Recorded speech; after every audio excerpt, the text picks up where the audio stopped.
Press wine.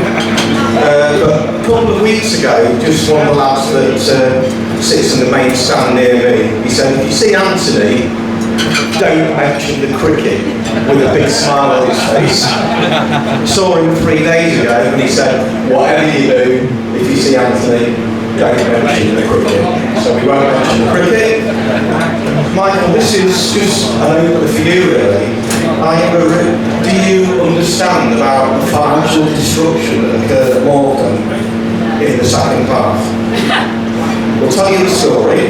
Basically, myself and Keith and many other people have been following Ludwig on Sky Bet, where it was 100 to 1. So we all did it on Saturday, first game, 60 to 1. So we're all sat there to collect our 720 quid to see the ball pass.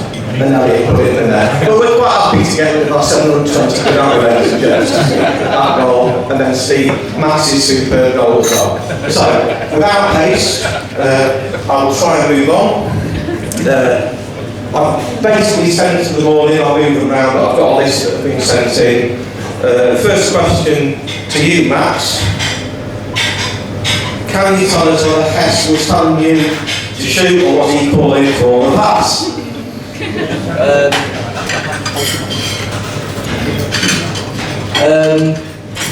He assures me he was pointing at the goal for me to shoot, but The next question is to you as well. Which possession do you think suits you best of all? And you can't say anywhere. Anywhere. personally I think wide would be my preferred position. Because I'm on the strong foot. But like I said, I've played in a few different positions over the years. Left back, a few pre-seasons. Sometimes in the hole, sometimes a striker, but my favourite is probably right wing. Thank you very much. Michael, question for you. What is the facility you and the club are trying to install now at Grimsby Town and for the future? Can you just repeat again the philosophy? Oh, philosophy. Yeah. Do you mean football philosophy? Or? Football philosophy, yeah. Well, I think there's two parts to that. The first is Anthony and I both like possession-based football where possible. So we want to be a team that makes good use of the ball and is effective with our attacking play. But also part of being a manager and a coach is to structure the squad in a way that enables you to play how you want to. So we've got around a quarter of our first team squad made up of academy players and young players. So we try to make sure the philosophy flows through the whole club, and the academy and ourselves work very closely together, and I think it's healthy that we've got, as I say, 5 or 6 of our academy players now making up the first team squad, and I think they play a big part in that philosophy.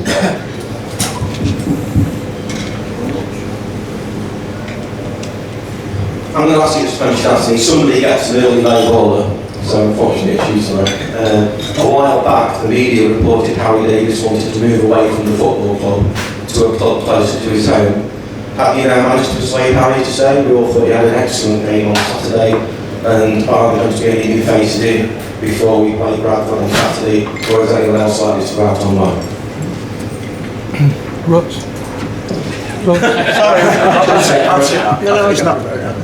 So I mean, in terms of Harry Davis, I'll just talk about sort of what he's done this pre-season, if that's right. I think he's been fantastic so far. Harry, he's come back in really good shape. I think he's played well in the pre-season games, and I thought he had a great game on the weekend. I think that we see Max's goal at the end of the game, which is brilliant, but Harry Davis made a really important header towards the end of the game. I don't know if you saw it, and the ball come in the box, and without that header, we don't win possession back on the edge of the box, get out the other end, Max scores and we win 2-0. So I think those little things go unnoticed sometimes with him. So in terms of him, he's here for this season and he's done really well. He's in good form at the moment so far. So that's all I want to say about that one. Great, that's really good to hear, thank you. Max, you're very popular with questions tonight, so I'm just spread them as much as you can. There's a couple of questions really in relation to this. One is for Max and one is for you, Michael, really. So as a supporter, Max, when Grimsby win, it takes a good few days to come down from the higher grades. We certainly did that on Saturday. But how did you feel when you scored for Grimsby at the weekend? And how did you come from it? How long did it take to come down from it? And how long does it take to get over a loss? Are you grumpy or something, morning? Without it sounding corny, it was probably the best day of my life to start a golf my club. So that's how I felt. I was ecstatic. I wasn't sure what to do really. You could tell by the celebrations. And in terms of the come down, after the game for a bit, I just couldn't believe it. I was a bit gobsmacked, but it was strange really. I got home and I watched the Football League show and I went to bed. Right, thank you. Michael, we've discussed this before, or I have, when we've ranted about referees, but we just wanted to know what your thought process was in relation to, certainly I see it quite often, and Max has just said about the euphoria you have when you score a goal. What's your thought on when players go into the crowd with supporters, because everyone's delighted about it, everyone wants to celebrate it, you really look for it, you really connect with supporters like this club really does, and then along comes the man in black and brandishes his yellow card. What's your thoughts on that? Yeah, I think a big part of football is emotion, and it's an emotional game, and obviously the best moment in football is to score a goal, so I think it's a real shame when the joy of scoring a goal can be taken away by that kind of situation. I think it originally came in when there were some celebrations that went a bit too far, and people were taking their shirts off and revealing messages and things like that, and so I think it originally came in for that, but definitely now I think there's a danger it's overused and the yellow card for the celebration, because everybody wants to enjoy that moment of scoring a goal. Michael, question for you. With the extra height we have now in the squad with the likes of Hanson, Oman and Hewitt, are we likely to see us moving away from having all 11 players in or around the 18-yard box when defending set pieces and leaving one or two players further up the field? I know we've actually done this before. It's a question we get asked a lot, to be fair. We feel that, we look at the statistics in the league, in the other leagues, looking at other teams, how they defend and what we've done in the past. So we feel it's a 10-man outfield job to defend corners. There's certain roles and responsibilities with every player in that area. We feel if we leave players out the field that are more vulnerable at the back, because the most important part of defending a set play is not conceding a goal from a set play. We definitely do have more height this season, which we feel could and hopefully will help us. We do a lot of work with the players as well, so a lot of work with Mako because it's in and around his area too, so defending corners are important to get his input into that, so he has an input, so if you want to ask him a question and blame him, you can blame him as well. But no, we feel it's a 10-man job and everyone's got a job to do. Now, sometimes when you clear it, if you defend well and it comes to the edge of the box or outside, you don't have anyone in and around it. However, if someone stays out the pitch as well, they'd still receive it with their back to goal. So it's difficult for them to get out. But the number one priority is to stop the ball going in the back of the net from the corner. And we feel it's we need everyone back to do that. Thank you. Macca, one for you. You had the ump, now you've lost it. Has that made you think about creating new marks and positioning in your role? I think it probably made me try and stand on my tiptoes, because I think it was about 6'4" in there before. He's now like the goalmouth at most of the goalmouths in the country, so he's probably just how he should be. So he's not made any difference in that respect. Probably the biggest difference is sometimes you get across at the back post and you actually start to go downhill sometimes if it landed in the right area. So you were taking off at a certain point and actually landing lower than when you took off. And I think we played a pre-season game a few years ago against Sheffield United, and George Long got lobbed, and he said he thought he was actually going to his crossbar, but because of the hump, he wasn't. So, don't know, obviously I got quite used to it, but I think overall it's just the same as every other goalmouth now, so it doesn't make any difference. Thank you very much. Why was it taken away? Just happening. Why were they taken away? I don't know, going ask that question, why did the hump disappear, Malcolm? Because it's weird. I don't know, I didn't hear the story about how it ended up in there, but I think, I don't particularly know what the actual reason was other than to make it level. Okay, great, thank you very much. We've had some real good feedback about ladies' toilets in the main stand, so Seth, can you put 5 out of 5 on TripAdvisor, if you wouldn't mind, thank you.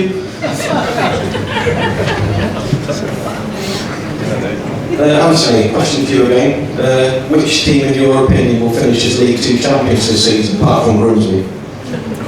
Pressure off there. I think it's a tough one this season because I think there are a few contenders. I think the team we're playing this weekend will be difficult. I think they'll be out there, Bradford. I think they'll be right there. I think Mansfield, with the forwards that they've added, I think Cook and I think he's a I know he started on the bench on the weekend for Mansfield, but I think he's a goal scorer and will score goals at this level. So I think Mansfield will be right up there as well. Plymouth could be there or thereabouts. So I think it'll be highly competitive. I think probably those 3 teams. But I think it's difficult to pick which one. Yeah, I think there's a lot of competitiveness this year, isn't there? Just going back to the officialdom, you had this weird sort of thought process when the pre-season started that it might be better. Well, I managed to keep up with the linesmen with you for the Doncaster and Peterborough game. There was a few decisions that were a little bit poor, and I think on 1 or 2 occasions you were a bit cheesed off, maybe, to put it politely. Either of you in relation to what happened, a bit of movement in the technical area. What does the fourth official say to you if you say something that you shouldn't, or you go and have a bit of a face-to-face with Darren Moore? What actually do you say? Because I've tried to lip read from my seat on 8:20 in the main stand and I just can't work it out. Yeah, I'm not sure you want to know. I think it's a terrible job. It must be being a fourth official, mustn't it? You're getting all the blame for what the referee's doing on the middle of the pitch, and it's a difficult one for them. But yeah, sometimes it's frustrating with the decisions you see, and I think listen, like the fans and like the people who support the club, we're very passionate. Hopefully try and not go too far sometimes, but it's the heat of the game, isn't it? The heat of the moment. We all want to win. We want to win really bad for you guys and for everyone there, and we want to do well. So yeah, sometimes the emotions tend to take over, and the fourth official is the closest one to it, unfortunately. But we try to be respectful as well, obviously, as well. They've got a job to do, and we never make sure we swear at them or do anything to them. So I think that's important. But there has to be some passion, doesn't there? Yeah, I think so. Yeah, it's not forced. It's not put on. I like this passion in life. It's how we do, yeah. Max, we've seen all these on Sky Sports. We've all watched it on a Saturday morning. So when you had your initiation ceremony, what song did you sing? I'm not going to sing it now. And can you sing it? My initiation song I sang last season at Newport away, and I sang Country Roads by John Denver. That's very good. Excellent. The lad said it was the best song I've ever heard. That really rendition. Maka, can you remember that far back? He was actually genuinely very good. Here we do it, so your first overnighter is when you sing. So that was obviously Max's first overnighter. So at the start of the season we normally have quite a few. So that's how we do it here. Right, thank you. Michael, you've said before that you can form a reasonable understanding of how the GTFC budget compares with other clubs in the league. Where does that place us? And the rider to this is, please note, I'm not asking this question to challenge information from the board, but to enable fans to have a realistic expectation of performance and league. Does that make sense? I understand the question. I mean, what I'll say is that we've got a competitive budget. So, I think what's changed from the time when I first arrived is we had a relatively high number of players on a broadly similar salary level, and since I've been here, the variance has altered. So I've spoken already about the academy players that we've got coming through. and by doing that, what that enables us to do is attract and recruit arguably a higher quality of player at the top end of our squad. So the structure of the budget has changed, and the budget is competitive in League Two, and we're grateful for the support of the board. We've made some investments in players this summer that I think will be smart investments for us. We've also worked hard to retain some of our important players, one of whom is sitting next to me now. So I think the board have been supportive in trying to try and make sure we have a good season this season. Marco, this is a diplomatic answer, I guess, but obviously really well. Which of the new signings has impressed you the most so far this season? There's a fence around the corner. To be fair, I do think if you look at us now from the final weeks of last season, we're a stronger squad without a shadow of a doubt. I do genuinely think we've recruited well. But for me personally, the player that has made the biggest difference for me is having James Hansen here, because from my goal kicks and things like that, he obviously helped me a lot, because last year I think obviously we didn't really have what you would call a target man. Some days that felt like obviously I'd have to kick it better than I can kick the ball, unfortunately, and like it might still come back, whereas having him up there does relieve a lot of pressure for us. And not only that, I think for a big guy, he's very good with his feet. So I don't mean that in any, that's just me personally, that he makes a big difference for me in giving me a target. So that'd be my answer. Thank you. Can I just make a comment on that? Of course. I just want to make a comment on recruitment off the back of what Matt has said, which is towards the back end of last season we had some difficult results, and the squad received some criticism. And I saw some comments towards the end of the season that we needed 10 or 12 or 15 players or something like that. And actually we've recruited 4 permanent signings so far and 1 loan signing, Liam Gibson. And of those 5 players, 3 played on Saturday. So actually the squad that we had towards the end of last season wasn't all that bad. And we just added in some key areas. So we got, as I say, 4 permanent signings and 1 loan signing. We're still looking for 1 or 2 more players, but the bulk of the squad was actually in place last season. Thank you. There's a question that I'm going to ask you, but I think most people have identified, certainly from our point of view, that the team spirit this year just seems to be immense amongst the whole squad. How does it compare to last season, do you think? Who's that to? Yourself? Well, the honest answer to that is I don't know, because I don't spend a great deal of time in the changing room. I'm only in there when I need to be in there because it's really their environment. So my sense is that we've got a lot of good people in the changing room, and the guys are certainly fighting for each other in the games, but also in the training every day. They're approaching it in the right manner, and everybody's working hard to compete for a place in the team, but also respectful of the fact that we're all teammates and we're trying to produce a winning team. So from my perspective, there's a good feel about the group at the moment, and we've deliberately tried to bring personalities and characters to the changing room that add to the dressing room, and not people who are too focused on themselves, let me say. So I'll pass it to Matt now for his thoughts on it.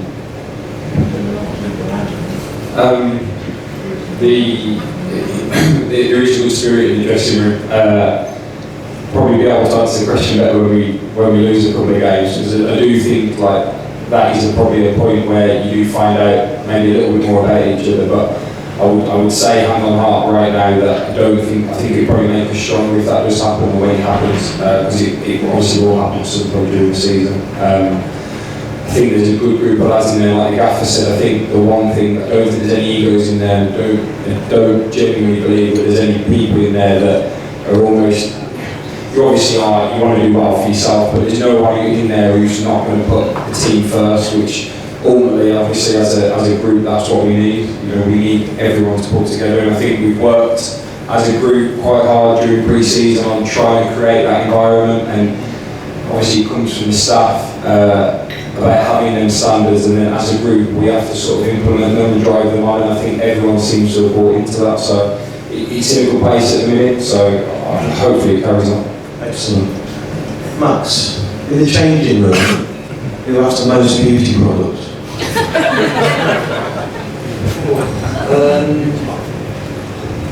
Or do they? So I've not spent too much time over the past 2 seasons in the changing rooms.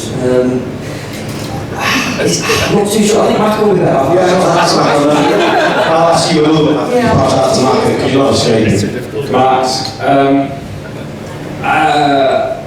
Ludwig is very into his fashion. When we went away for pre-season, we had the Wednesday to have some time to ourselves, and Ludwig went for a spa treatment, so I'll leave it at that one. So I'd say Ludwig, definitely. I'll ask you another one then, Max. So whilst you've been in the first team squad, who's the snappiest dresser? Oh God. Again, it's Ludwig. my fashion's not the best, but it's dreadful. Ludwig's. I understand he brings a lot of it from overseas. That's why I've never seen it before. Just an example. This morning he came in some green lycra pants. So make that what you will, but yeah, Ludwig's got it's interesting. So, yeah. Does he have any Crocs? Any Crocs? Yeah, Crocs. Does he have any Crocs shoes? I've not seen them appear yet, but I've seen some terrible trainers knocking about. Yeah. We'll get you back on the footballing one now, Max. You've been out on loan on a couple of occasions. When you've been out, which gave you the most experience, and why was it enjoyable? I think they've all gave me some experience to some degree. I think I've met different people and different characters, which have helped along the way. I couldn't really pinpoint one that was the best, but you just meet different play styles, different ways of playing, different managing techniques, and it all helps massively. Like, I mean, at Boston, I was playing with some players like Ben Davis, Nathan Arnold, and at other clubs like Sutton Coldfield. I mean, the manager at one point was Richard Sneaks, so it's different to be coached by a manager who was predominantly trying to play a Dutch way.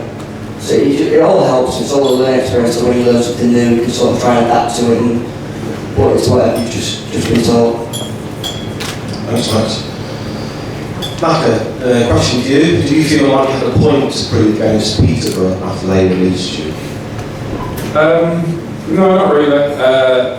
Darren Ferguson signed me, but he wasn't the manager when I left, so it was Gary Johnson. So when we played Charlton, I felt I had a point to prove. But not getting to Peterborough, I knew quite a few people still there, so it was just nice to see him. I think we played him a couple of years back anyway in the pre-season, so no, I don't have any hard feelings or anything like that. It's a nice one. Another question for you. Some supporters, I don't think many, but some supporters have an argument that a goalkeeper shouldn't be a captain of a football team. If you can answer that, and how does it feel to be the captain of GTFC? Yeah, well, firstly, the easy one is obviously I feel so honoured to be captain for the gaffer to choose me and think that I'm mature enough and no, but for the gaffer to choose me and think that I could help lead the group because obviously it's a big thing for me. So it means a hell of a lot to me and my family, to be honest. So in terms of a goalkeeper being captain, obviously I'm slightly biased, but I just don't see it. I don't I grew up probably the captain that I would think of for my childhood would be Roy Keane. And I look at him as a player, and yeah, he was that player who got around the pitch and got into people. But you look at there's lots of other successful types of captains, and you haven't always got to be someone. And the thing is, I think being a captain is not always about the 90 minutes on a Saturday as well. I think I said that in an interview the other day. I think it's important, like I was saying about the standards around the place and things like that, and just trying to make sure that you're on top of that. So I think on a Saturday, I think it requires at least 5 or 6 of us to be out there and be leaders in the group. Not everyone is the same. Like, obviously young players in general, you wouldn't expect them to come in and start shouting at people maybe or demanding off people in a match, but I think that has to come from the group again on the whole. So I don't really see what the difference is in terms of me on the match day and me during the week. To be honest. And what will Liam's role be? What will Hendry's role be with you? As the vice captain role, I'm not quite sure how it works. I'm sure everyone will be keen to know how it works. Well, normally when we go in before the game, the referee does tend to ask that if he needs to speak to an outfield player rather than dragging me 90 yards, he asks who that will be. So obviously I'll say Luke now. But that's what I'm saying. Although the Gaffer's obviously chosen me as captain, I think there's quite a few people in the dressing room that he could have potentially chosen. So, and Luke is certainly one of them. I think since he signed on loan last year, I think went permanent in January, he's grown into that, I would say. Like since he's come in the building, I look at him like, I think the lads now look at him as a real leader. He's only 24, 25. He's really mature, and again, go back to it, he does it right day in, day out. If you say someone's going to be in the gym before training or after training, it will be Luke. If someone's going to be on time, it will be Luke. And it's little things like that drive it. So in terms of why he's captain and that, you know, I wouldn't say it's like a set role, for example, but that's probably why we're doing that. Thank you. Nice to say Luke, sorry I'm getting old. The question that I'd like to ask you, been asked before, is the grey goalkeeping kit definitely gone? Thanks so much. I quite liked it, I'm not going to lie, but I don't have a say particularly in what colour kits we have. I think Smudge does all of that, so we'll blame Dave Smith for that one. I think it's alright, Smudge. But I quite liked it. You know, obviously I can't see myself playing in it, as in from the stand. I don't see what the big thing is with it. BC didn't look, and I was probably slide out of position. It was a disaster. But the whole that day weren't the greatest day. So I think maybe that might have been obviously some people looked at it, but I don't think it played a part personally. Thank you. Michael, there's lots of questions in relation to this. I know what your stance is on it because we've asked you before, but I'm going to try and take a lot of those questions out by asking you. I know what your answer will be, but I've been asked to ask them. Is there any news on any new signings? First question. Is there any news on any Swedish signings? Second question. And third question, I know what the answer will be, but is there any news in relation to a potential new signing from Shrewsbury?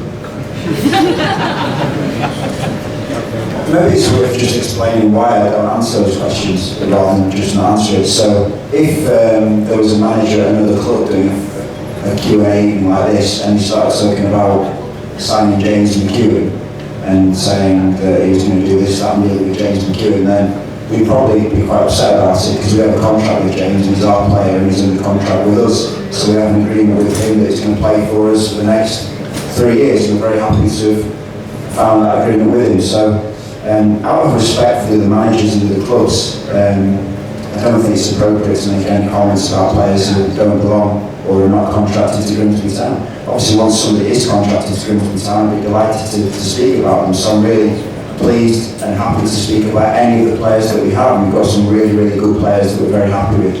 And obviously happy to speak about players that are under contract with us. I appreciate that, Michael. Thanks for the reply.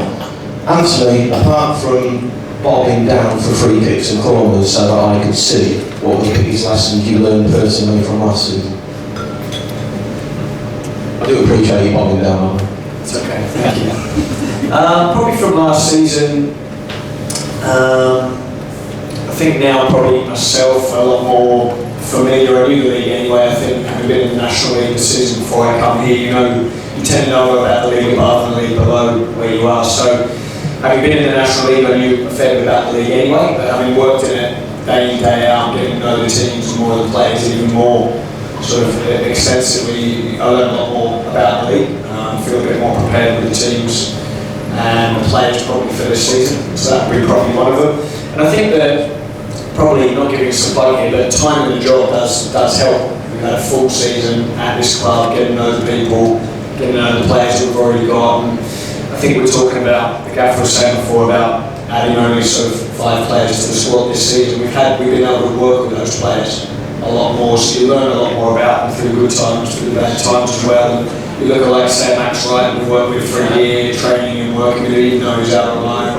I think you get more development in that with those players the more time you spend with them. So I think I've learned a lot more about the players that we've got, and obviously still learning these group of players that we've got now, the new ones that we've added. So I think they'd probably be the 2 things, yeah, having time with the players, working with them, and also a lot more familiarity with the league. Thank you. Michael, does any previous role that you had prior to your role in football management, has it spurred you on or allowed you to just have this fantastic rapport with the community and the fans? Both you and Anthony have just projected this into the community and the fans, and it just keeps going and going and going. And I don't think we've ever witnessed anything like it for a long time, have we really? I don't think so, personally. Anyone got any views? I think it's really, really good, and it generates and gets bigger, and it's really, really good for the community, and very much appreciated, I think. Yeah, no, that's really kind of you to say thank you. I think having not been a football manager and then become a football manager, it makes you really grateful for the opportunity and the platform that you've got. So, you know, I realise if I wasn't sat here, there'd be 100 or 150 letters through the door straight away of people who want to sit here. So I think we have a very strong sense of perspective that we're lucky to be here, and we're grateful for the opportunity that we have. And part of the job is to recognise that we work for our community, we work for supporters. It's our job to deliver success, but it's also our job to engage with people and make them feel part of what we're trying to do. Because when we sign a new player, I take them to the top of the stand. I tell them to look left and right, and we're surrounded by terraced houses because we sit right in the heart of the community here. So everybody needs to understand that it's a community football club, and our roles have a, you know, that's important within our roles. This one, Anthony, I'll ask you this one. Like most professional football clubs, I assume that you have a fine system. Are there any novel fines that you can share with the fans that might not be money orientated, for example? I could be passing this one on, to be fair, because there is a fine system in place for the players. A variety of things, from match day to moving around the training ground. The players actually come up with the fine system themselves. They run it for obviously the gaffer and myself, but it's been working quite well so far this season, isn't it? And I think for the novelty fine, I'll pass over to Maka. That's outrageous. You don't have to say what the novelty fine is.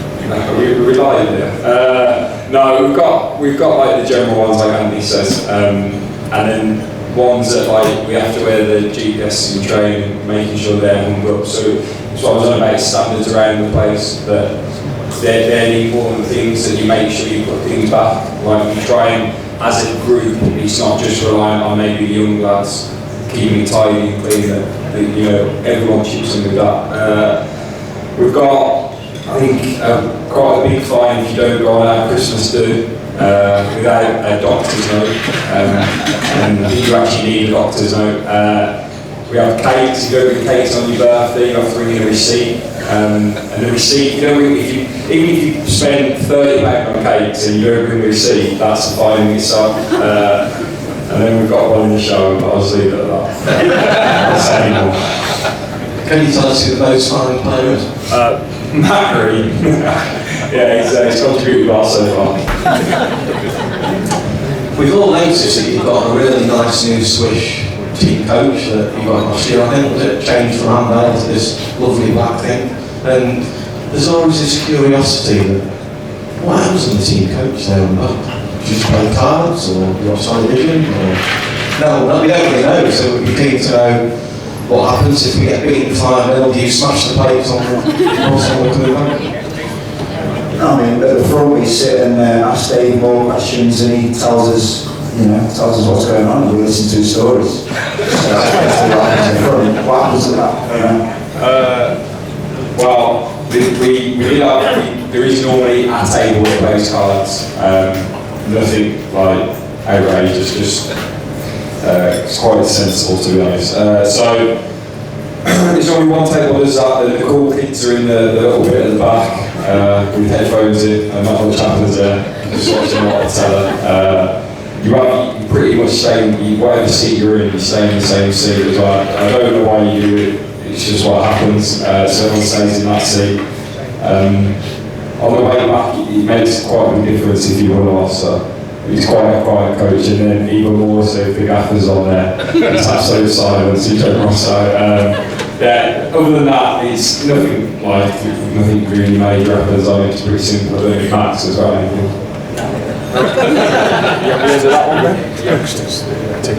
Oh yeah. Oh yeah. So the youngest member of the team will have to go around asking if any of the lads want teas or coffees. I mean, the team want teas or coffees. So that's their job. But yeah, like I said, it's about it. It's like playing cards, watching TV series, or just chilling out with the headphones on. Yeah, we've got a little quiz question thing going on, which is great. Everyone enjoys that. But it depends what it's like before the game. Everyone's chilling out, trying to get their head on the game after the game. Again, everyone's tired and they either put their head to the pillow or just put some music on. That's about it. That's about it. How's the coach going for ever got lost, Michael? Forest Green or anything? To be fair, I'm not sure. John, the current driver we've got is actually really good. I've got to say, he's very good. When we was in the conference, as I'm sure some of you all know, we had a habit of turning up late a few times, even past kick-off. So yeah, but no, John's very, very good, in my opinion. Michael, we had this conversation, I think, when you did your very first Mariners Trust Bar Q&A. You said previously you wanted players to live within 1 or 1.5 hours of Grimsby. Has this been achieved with the new signings and resource squad? Does it make recruitment more difficult?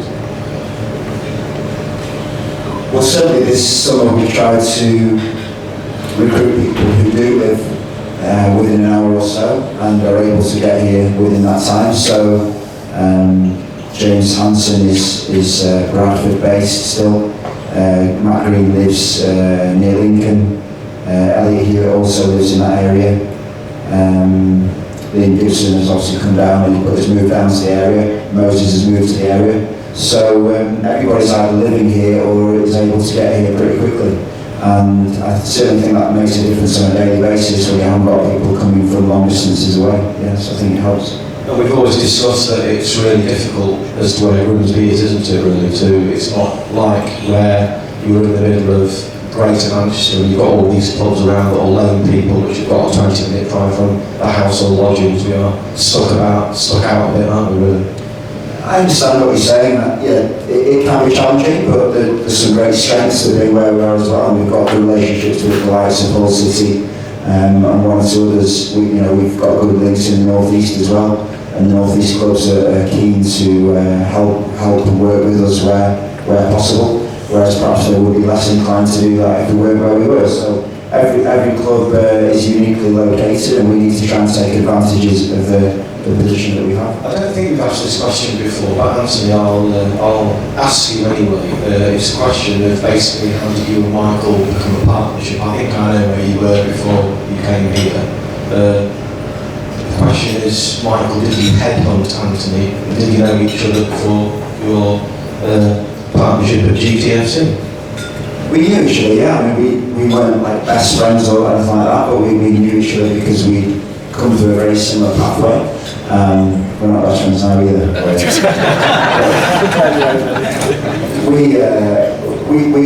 Our paths have crossed several times over the years. Obviously, we were both involved in the Premier League Academy setup, if you like, here at Southampton, West Ham, at Burnley.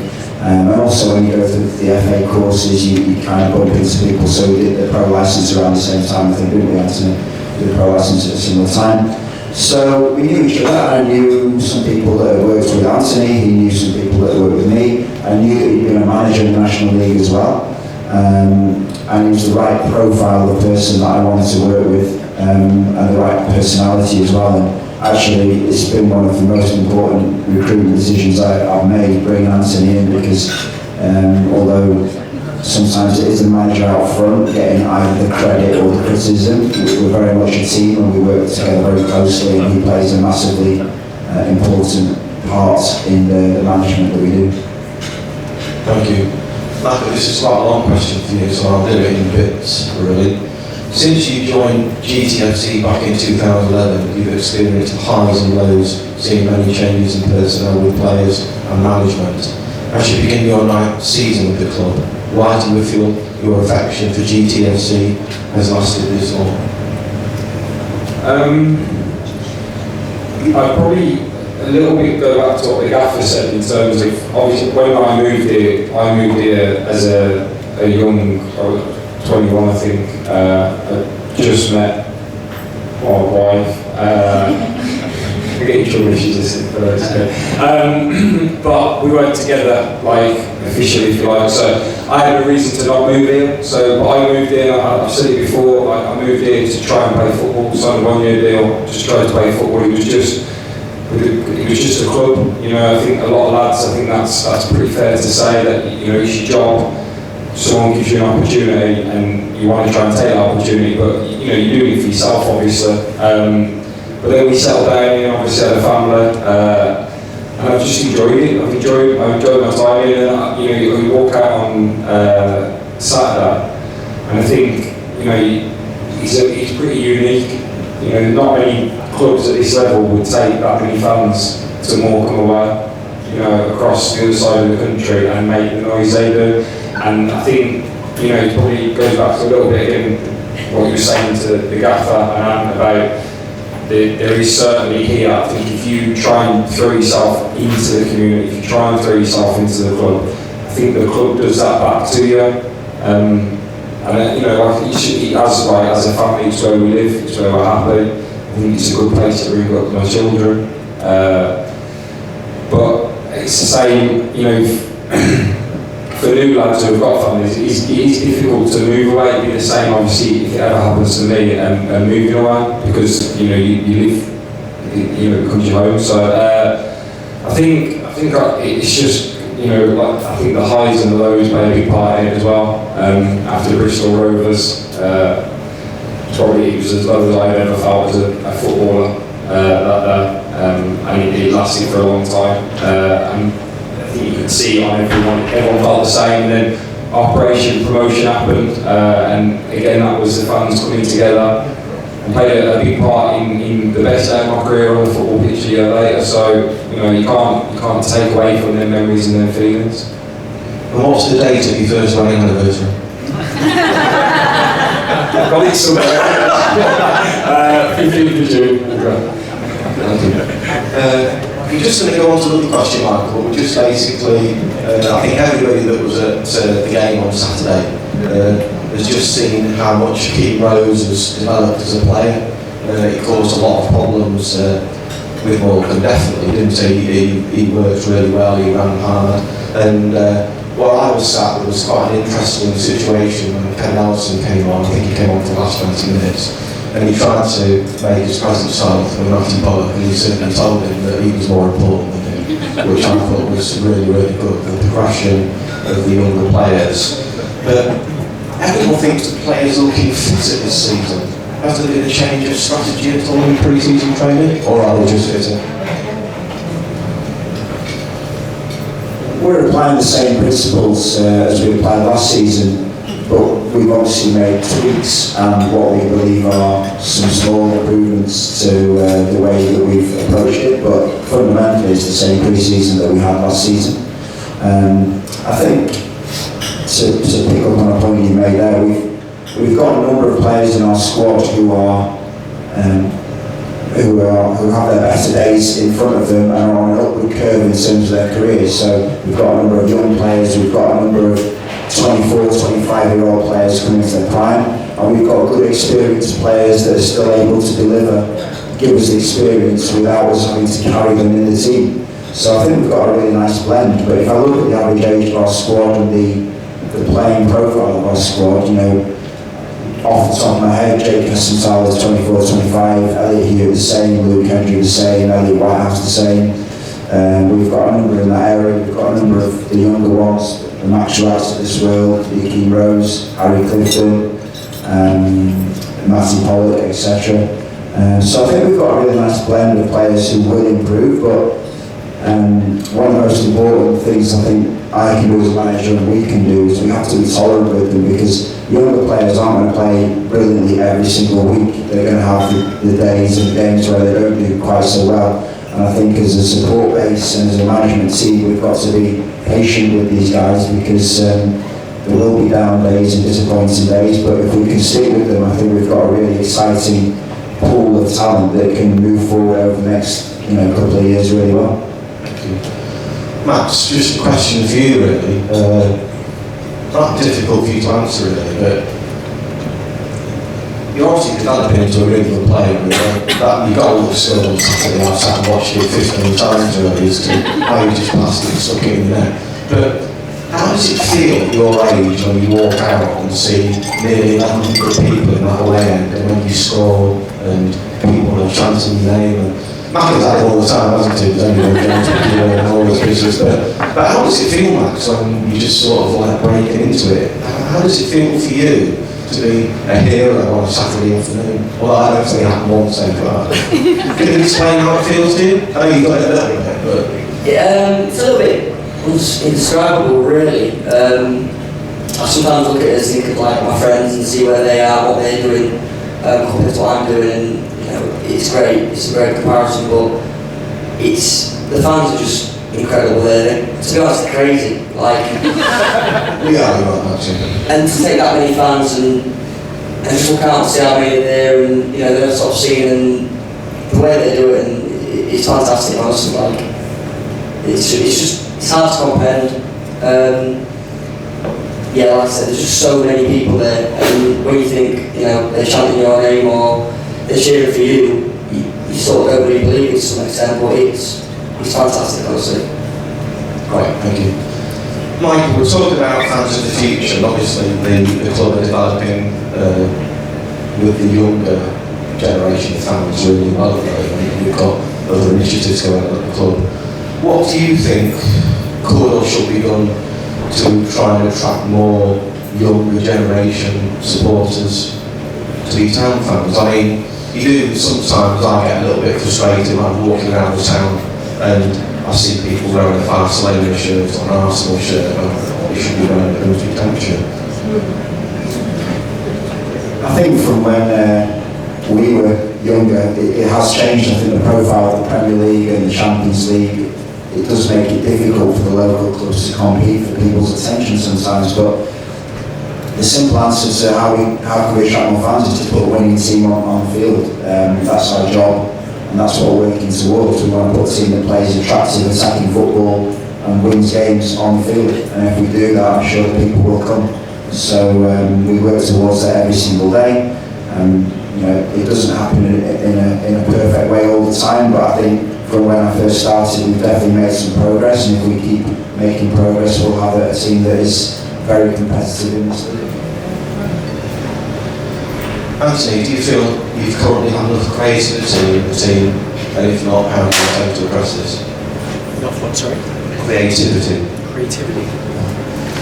Yeah, it was really sort of leading back to the other question about the gaffer himself forming a partnership with the team. It was really important for me after being a manager that if I was going to go in as an assistant somewhere, I had to go and work for a manager where I had good input and I had a good say. And that was really important. I wouldn't have gone in and just worked for anyone. So in fact, when I got the opportunity with the gaffer to come and work for him, I knew that was going to be important, so I feel I have a real important role with the gaffer and with the team and the input in the team. So yeah, I feel like I really do have a good say in what goes on. I obviously respect the gaffer's decision. He's the gaffer and needs to make the final decision, but I think that's a good relationship that we got, that I can speak my mind and tell him what I think. We argue a lot, which is great, but we work together and we need that sort of disagreement in terms of things to then get the final outcome of the product on the pitch. So in terms of the question, yeah, very, very happy with the role I've got and feel as though I've got good creative input in the team. So. If Elliot Hamilton was available, would he come up to the club?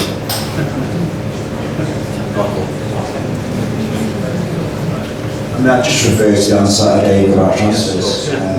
what I would say about him is I think he did a really good job for us, and he was an important player for us when he was here. And I think he play for Sunderland on Saturday? I think he started for Sunderland on Saturday, which I think is a good barometer of his development. Thank you. Maka, how's Ollie Battersby developing as a goalkeeper? Really well. I think he's got a lot of the attributes that are needed for him to become a professional goalkeeper, as in playing games. He's tall, he's brave, kicks it well, so I think he's got a real chance. He works hard, sounds very good, there's a lot of work with him, even outside maybe of what we do as goalkeepers, afternoon sessions, things like that. There's a lot in the gym, so he's got a chance.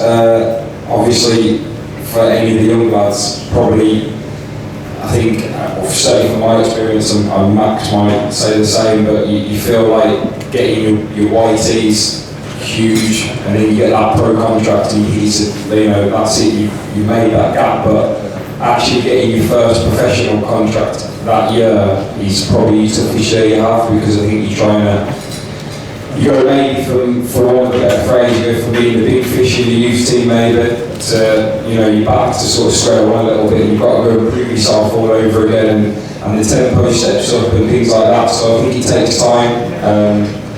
Like Gaffer said, regarding Matty's done really well, but it's very difficult as a young player to bridge that gap immediately and not need that time maybe to bed in. Another question for you, Maka. If you get the player of the year again this year, we promise not to leave like the rest of them do. I'm still inside. I don't think we're going anywhere now. We've recruited some really good players. What is his ambition for this year, and where does he think this club can actually end up at the end of the season?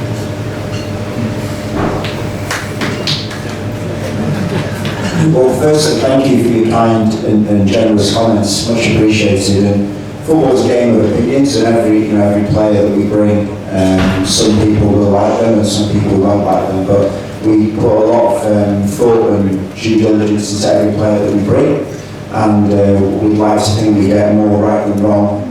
Of course, you're not going to get 100% of them correct, but I think we're happy with the squad that we have. And sitting here today with one game gone, honestly, we want to improve from where we've been in the past. So the last 2 seasons, we've been in the bottom half of the table nearly the whole season, other than the first half of the season before last.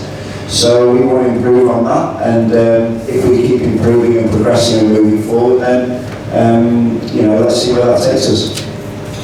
And give us a couple more that I'll just go through. One for you, Michael.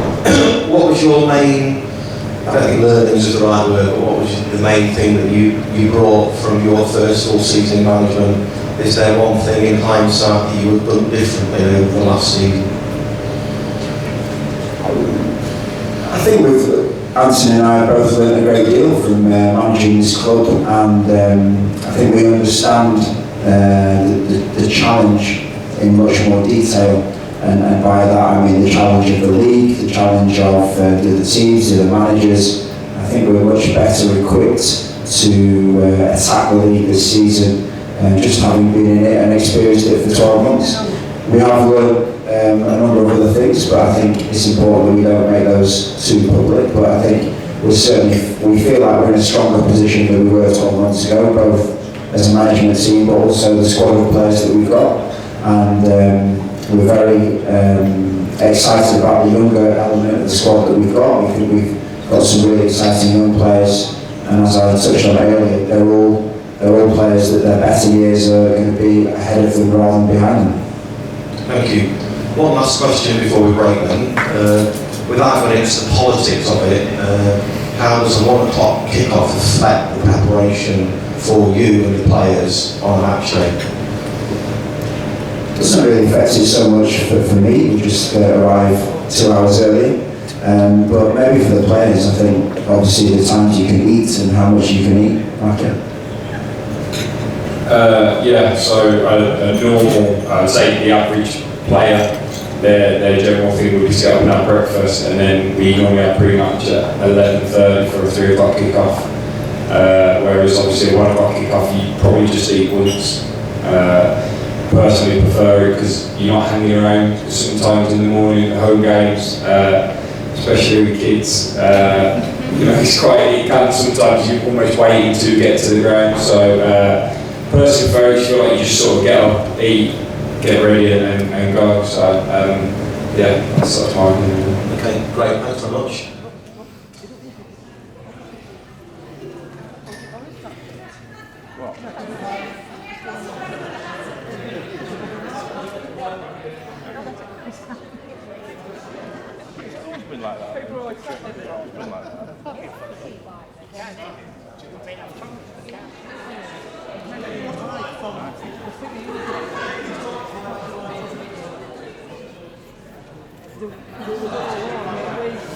Oh, no, last Saturday, didn't show up to it, did it?